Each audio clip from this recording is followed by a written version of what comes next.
TV Indaiatuba apresenta Papo de Mulher. Oferecimento Supermercado Revolução. Seu maior parceiro e o mais barato. Casa de Carnes Gregório. Novidades e qualidade todo dia. Academia Pano Bianco.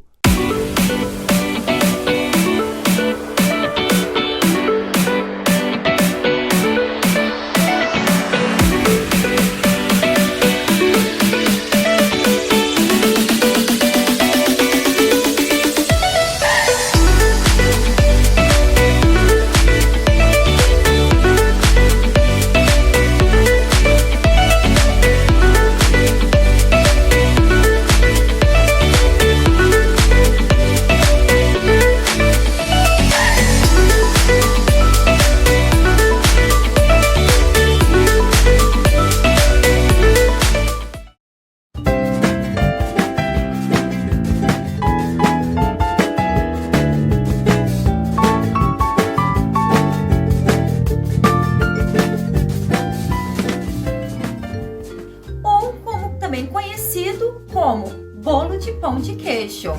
Já deixei os ingredientes aqui tudo separado. Bora começar essa receita então?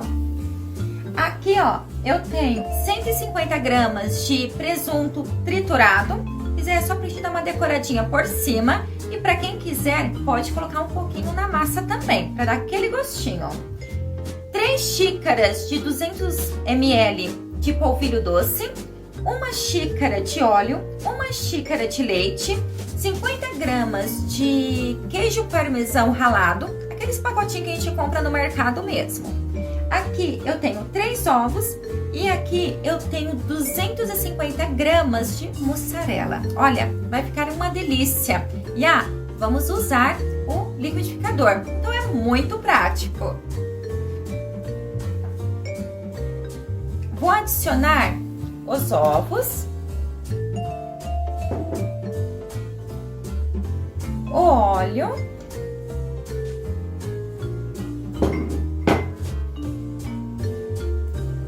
o leite,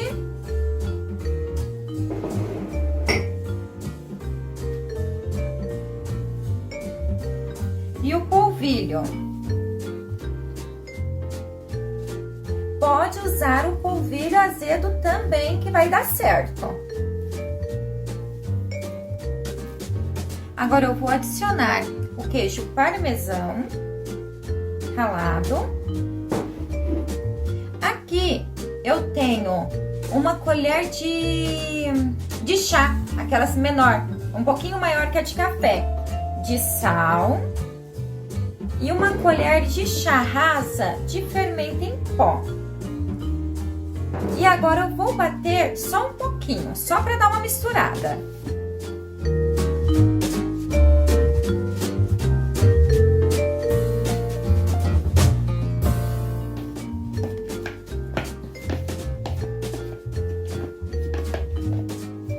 Bati, já deu uma misturada. Agora eu vou acrescentar a mussarela.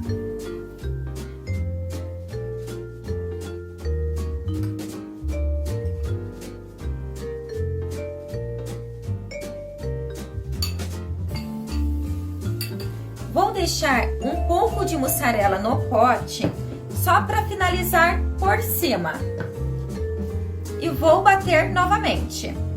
Prontinho, já bati, já misturou bem. Se a massa ficar um pouquinho assim difícil de bater, vocês podem estar ajudando com o auxílio de uma colher. Agora, eu vou adicionar essa massa nessa forma. Essa forma, ela tem 22 de diâmetro e 9 de profundidade. Então, é uma forma para a quantidade de uma receita tradicional mesmo. Já está untada e enfarinhada.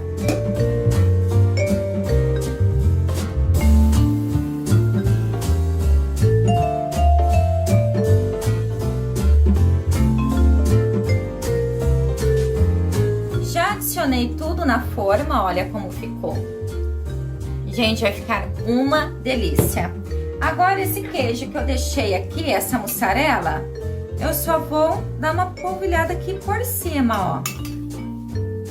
Só vou adicionar aqui por cima da massa. E o nosso presunto também vou adicionar ele aqui por cima.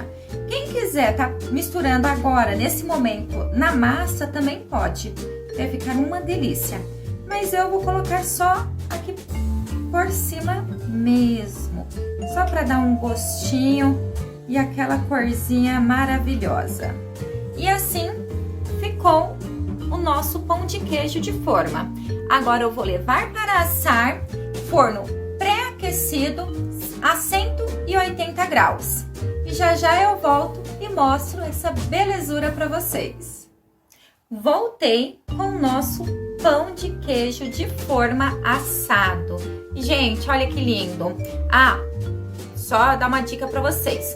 Ele vai crescer, vai ficar desse tamanho na forma. E depois ele dá essa reduzida. Não tem problema, tá? É assim mesmo e ele fica delicioso. Então, façam aí na casa de vocês que não tem erro. É muito prático e uma delícia. E aqui, ó, eu já deixei ele até cortadinho, só pra mostrar pra vocês ele por dentro. Deixa eu virar aqui.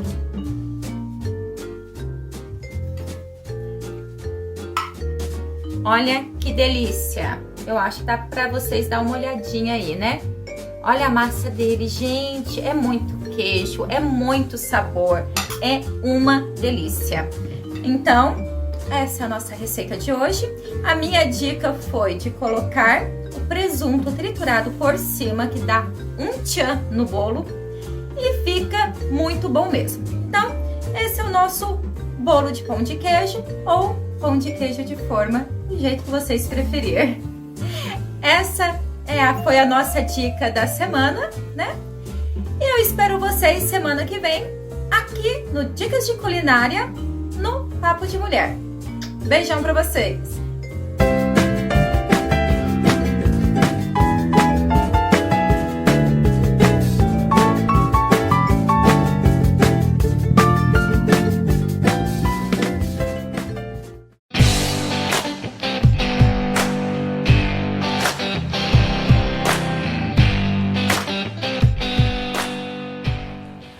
Olá, mulheres, tudo bem com vocês? Eu sou a doutora Caroline Jassetti, ginecologista obstetra, e estamos começando mais um programa Dica de Saúde. No programa de hoje nós vamos falar sobre o DIU, que é o dispositivo intrauterino. Será que todo mundo sabe o que é? Então eu vou falar um pouquinho aí sobre esse assunto, que é interessante, muita gente tem dúvida, e é muito legal diferenciar principalmente o DIU hormonal do não hormonal, para a gente poder pensar nas indicações e quando usar. Então, se a gente falar primeiro do DIU hormonal, a gente está falando justamente de um método com hormônio. E o hormônio que está sendo usado vai ser a progesterona. No caso, é o levonorgestrel. Existem dois tipos no mercado, que existem variações entre eles de dosagem hormonal, mas meu foco não é esse. Então, o DIU hormonal, ele é um método que vai dentro do útero e dentro da cavidade uterina existe a dispersão hormonal. Então, a ação desse hormônio é uma ação local, intrauterina, que é o grande benefício em relação aos outros métodos, porque não existe uma dispersão no corpo, uma absorção aí que de forma diferente sistêmica, sendo ação somente local. Por ser uma ação intrauterina, a gente tem um grande benefício em relação ao controle do fluxo menstrual, que quem tem um fluxo muito intenso ou de longos dias vai se beneficiar bastante porque vai reduzir esse fluxo. E também em relação a cólicas, pacientes com muitas dores ou com endometriose têm um benefício em relação ao uso desse método aí, porque consegue atuar exatamente no útero aí, melhorando esses sintomas. A duração desse método é de 5 anos, então colocou-se uma vez, faz o controle para ver se está colocado adequadamente, faz o segmento anual, após 5 anos pode retirar e ficar sem método, ou colocar um próximo no mesmo dia e tudo mais. Esse dispositivo ele pode ser colocado em consultório ou em hospital, vai depender aí de cada paciente, de conversar com o médico, a sensibilidade à dor e tudo mais. E o DIU não hormonal, a gente vai falar sobre os DIUs de cobre ou prata, ou cobre e prata. Esse DIU ele tem variações de tamanho, variações de formato, e a decisão vai ser em relação a cada paciente, a cada útero, que o médico de vocês vão ter que avaliar e indicar o melhor tamanho para vocês. A grande questão desse método é para quem não pode usar de jeito nenhum algum hormônio, por alguma história familiar ou queixas que a paciente tem em relação ao uso hormonal. Então esse DIU tá aí para trazer esse benefício para a paciente conseguir ter um método contraceptivo que não use hormônio, mas traga benefícios para ela. Esse DIU ele não tem o benefício em relação ao controle do sangramento e ao controle de cólica, porque não tem hormônio. Ele ainda é um dispositivo que é um corpo estranho dentro do útero, então ele pode até provocar um pouquinho mais de sintomas. Então o ideal seria para pacientes que não querem esse controle de dor e de sangramento, para não ter o prejuízo desses sintomas. Mas se caso não tenham escolha, só podem usar esse, vamos tentar controlar aí da mesma forma com outras medidas aí em paralelo. Também esse DIU pode ser colocado em consultório, também depende muito do limiar de dor de cada paciente, porque os dois dispositivos, tanto hormonal como não hormonal, têm o mesmo princípio de colocação e de sensação de dor aí. Aí o DIU não hormonal dura 10 anos, ele dura um pouquinho mais que o DIU não hormonal. Tá bom? Eu espero que vocês tenham gostado da dica de hoje. Até a próxima!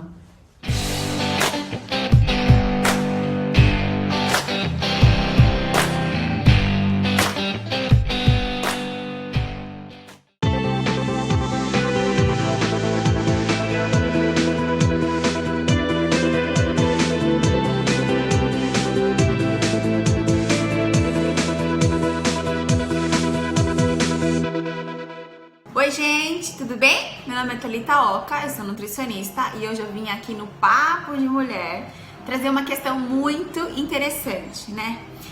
Por que que a gente sente mais fome no frio? Nutri, mas eu tenho vontade de comer toda hora. O que eu faço? Eu tô num processo aí de reeducação alimentar, emagrecimento. Como é que eu faço para me manter no peso? E no frio eu sinto muita fome. Por que isso acontece? Na verdade, isso acontece porque com a troca de temperatura, o nosso corpo, né, em dias frios, ele tenta entrar na homeostase, controlar a temperatura corporal, superaquecendo a gente, né? Então tá frio, o corpo tá tentando aquecer. Isso faz com que você gaste mais energia, né, para se manter aquecido. Consequentemente, você vai sentir mais fome sim, tá? E aí é um momento propício, né, pra gente sempre procurar alimentos muito mais calóricos, gordurosos, quentinhos, chocolate quente, muitas massas. E como eu faço para me manter controlada, para que eu não consiga e para que eu não ganhe peso?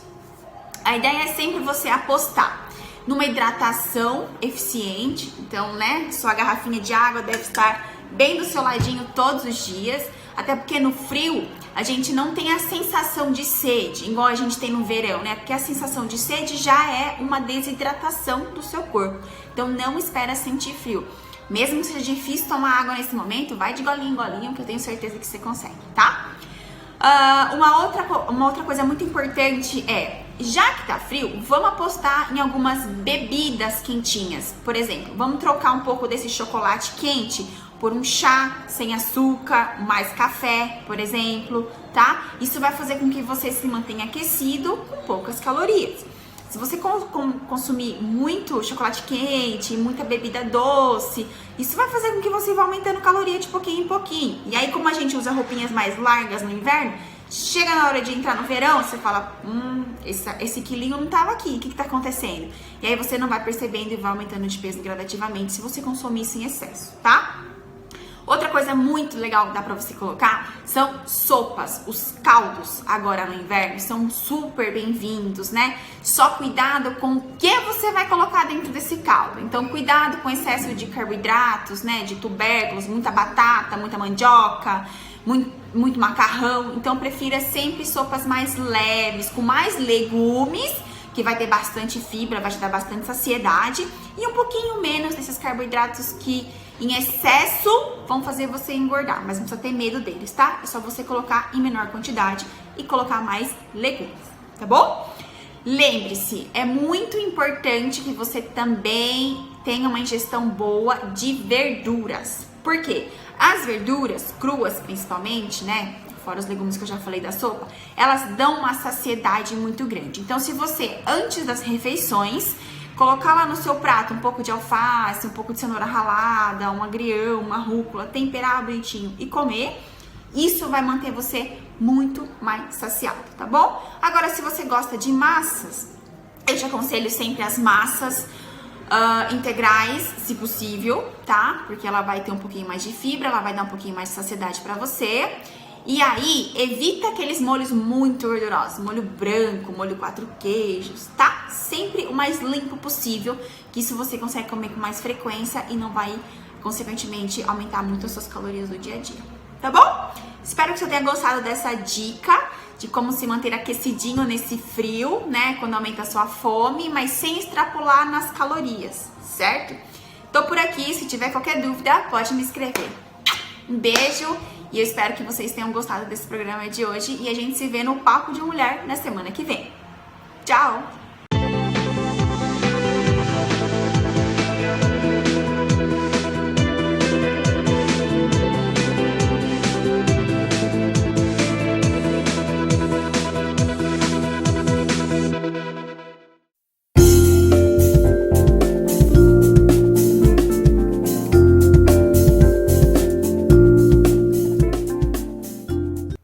Olá, eu sou a Glauci Rocha, psicóloga, coach, mestre em análise do comportamento, e hoje eu quero dar uma dica para aquelas pessoas que querem ajudar as outras pessoas. Muitas vezes é muito difícil, diria até que frustrante, e muito doloroso querer ajudar uma pessoa que não quer ajuda, né? Então, uma das primeiras coisas é verificar o quanto que essa pessoa está disponível para essa mudança, para essa ajuda que você quer dar para ela e fazer o seu melhor, fazer o máximo que você pode, mas também sem ultrapassar os seus limites, porque muitas vezes no intuito de ajudar a outra pessoa, quem adoece somos nós mesmos, tentando, nos frustrando, vendo a dificuldade e quando na verdade a outra pessoa não tem tanto interesse na mudança, mesmo que ela esteja sofrendo. Então, se cuide também, se ajude também, faça o seu melhor, mas saiba o limite de quando é importante parar, de quando não adianta continuar tentando ajudar, porque ou você não tem todas as ferramentas, ou a pessoa não quer naquele momento, não está pronta, precisa de ajuda de outras pessoas. Espero ter ajudado com esse ponto. Meu nome é Glauci Rocha, aqui do Papo de Mulher.